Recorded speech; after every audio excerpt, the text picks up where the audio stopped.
sudah dapat, mari kita bahas. Nah, keempat adalah uji diagnostik ya. Uji diagnostik sudah kita tulis tadi ya. Uji diagnostik ini kalau kita membandingkan satu pemeriksaan, alat pemeriksaan ya, dibandingkan alat yang sudah gold standar ya. Alat yang gold standar ya, gold standar atau yang baku emas ya. Itu uji diagnostik. Kalau uji akurasi bedanya, uji akurasi dua-duanya belum gold standar ya. Nah, untuk uji diagnostik nanti kita parameternya adalah, jadi uji diagnostik nanti kita bagi ya, ini misalnya alat gold standar ya, kita bandingkan ya, alat yang gold standar, disease misalnya yes, no, kemudian di sini alat baru gitu ya, alat baru ya, sama nanti di sini juga apa, disease, yes, no ya, oke. Nanti kita buatlah tabelnya gitu ya, ini ya, ini disease juga ya, dengan alat baru yes, no, kita bagi lagi ya, begini ya. Nah, kita baru masukin ininya ya. Oh, di bawahnya satu lagi ya. Sorry, sama sini ya. Oke, sini ya. Ini total gitu ya. Total, ini kita masukin A, B, C, D gitu ya. Total ya. Nah, ini prinsip daripada apa? Uji diagnostik. Jadi membandingkan alat baru dengan gold standar. Tapi kalau gold standar belum ada, tetap begini, dapat tampilan tabelnya ya. Ini disebut juga tabel 2x2. Tapi yang dicari beda gitu ya. Jadi yang pertama adalah kita nanti mencari ada 4 itu ya. Sensitivitas itu dapatnya A dibagi A plus C gitu ya. Kemudian kita dapat spesifisitas ya, spesifisitas itu adalah D dibagi B plus D gitu ya. Kemudian nilai duga positif adalah B dibagi A plus B, dan kemudian terakhir nilai duga negatif adalah D dibagi A plus C ya. Jadi uji diagnostik adalah kita mencari, yang paling penting adalah sensitivitas dan spesifitas ya. Kalau dua-duanya sensitivitas dan spesifitas di atas sama dengan 80%, dalam arti alat ini bisa dipakai, alat baru ini dipakai alat diagnostik.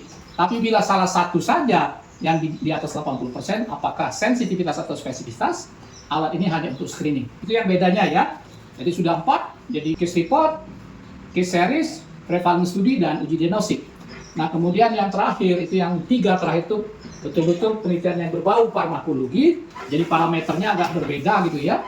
Jadi kalau define daily dose atau DDD yang dikenal, yang keempat adalah define daily dose, itu kita mencari dosis per 1000 penduduk atau per 10 ranjang kalau rawat inap. Jadi nanti rumusnya adalah DDD sama dengan N ya, dikali D dikali M ya, dikali 1000. Ini kalau pakai jumlah penduduk 1000 ya. Kemudian dibagi P dikali T dikali DDD. DDD ini adalah dalam bentuk miligram yang kita dapat dari buku WHO. Jadi kita mesti tahu dulu miligram DDD per nama obat itu ya, per nama obat. Jadi nanti kita tulis N sama dengan jumlah penduduk, D sama dengan rata-rata dosis per resep ya, rata-rata per resep itu ya, M sama dengan masa setiap obat ya, masa setiap dosis ya, P sama dengan jumlah penduduk, T adalah waktu, biasanya berkaitan dengan years ya, tahun gitu ya. Yang terakhir adalah DDD yang sudah saya ngomong dalam bentuk miligram atau gram dari buku WHO ya. Ya, jadi kita dapat berapa DDD per obat itu ya dalam 1000 penduduk. Itu define daily dose ya. Jadi ini yang sangat farmakologi sekali. Ini biasanya datanya bisa kita dapat dari medical record dalam 1 tahun ataupun dari resep selama 1 tahun gitu ya. Untuk obat-obat tertentu yang kita ingin teliti, ya. Oke. Nah, yang kelima adalah drug utility study atau rasionalisasi penggunaan obat ya. Define daily dose sebenarnya rasionalisasi penggunaan obat. DDD tadi drug utility study ya, yang nomor 5 ya. Tadi atau rasionalisasi penggunaan obat, ini biasanya pakai sampel total sampling berdasarkan waktu ya. Ini total sampling berdasarkan waktu biasanya ya. Dan DDD juga ya berdasarkan waktu, total sampling juga. Jadi ini biasanya semester atau tahun gitu ya. Nah, ini tergantung nanti definisi rasionalisasi. Beda antara dari Kemenkes beda ya, masing-masing maksud rasionalisasi. Tapi yang biasanya ada 6 gitu ya. Kita laporkan nanti berapa persen yang tepat diagnosis, tepat indikasi, kemudian laporannya ya. 2, tepat kontraindikasi, tepat dosis dulu ya. Tepat dosis. 3, nanti tepat kontraindikasi. 4, tepat frekuensi pemberian obat ya. 5, tepat pemberian obat itu ya. Bukan pemberian, cara pemberian obat. 6 adalah nanti tepat interaksi ya. Yang lain bisa ditambahkan sesuai dari definisi masing-masing menurut organisasinya, apakah WHO ataukah Kemenkes ya, ataukah yang lain ya. Ini tergantung dari institusi yang kita ikuti ya. Dari Kemenkes ada juga ya. Tapi secara garis besar yang ini ya. Jadi kita laporkan dari sekian banyak resep itu berapa yang tepat indikasi, berapa yang tepat dosis, berapa yang tepat kontraindikasi, frekuensi pemberian obat, cara pemberian obat ya. Kemudian terakhir adalah tepat interaksi. Itu kira-kira yang bisa kita laporkan daripada parameter keberhasilan daripada draft utility study atau rasionalisasi pemberian obat.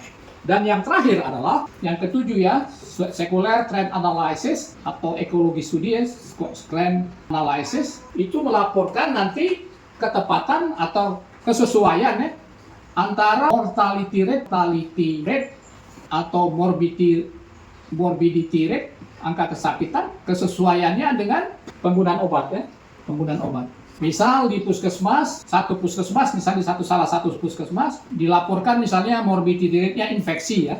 Infeksi apa? Misalnya terserah ya, infeksi apa? Misalnya infeksi ISPA ya. Nah, kalau sudah ISPA mesti kita cross check dengan penggunaan obat ya. Kalau ISPA sesungguhnya mestinya drug of choice-nya apa gitu ya. Nah, dari beberapa buku itu drug of choice daripada ISPA itu adalah cotrimoxazole gitu ya. Baru nanti golongan macrolide ya, baru terakhir nanti termasuklah golongan quinolone gitu ya. Nah, ini kita cross check bener nggak tuh ini ya, antara infeksi ini dengan penyakitnya ya. Jadi itu dulu kita bicarakan hari ini tentang parameter keberhasilan studi deskriptif ya. Jadi ada 7 itu, mulai dari case report, case series, uji diagnostik, survei atau prevalence studi, define daily dose, drug utilization study, yang terakhir secular trend analysis ya. Untuk para mahasiswa ataupun sejawat yang sekali lagi sekolah, jangan lupa walaupun deskriptif Anda tulis dalam bentuk apa dulu supaya jelas ya, karena masing-masing metode penelitian itu berbeda-beda parameter keberhasilannya ya. Itu dulu, mudah-mudahan jelas. Terima kasih telah menonton. Silakan subscribe, like, and share.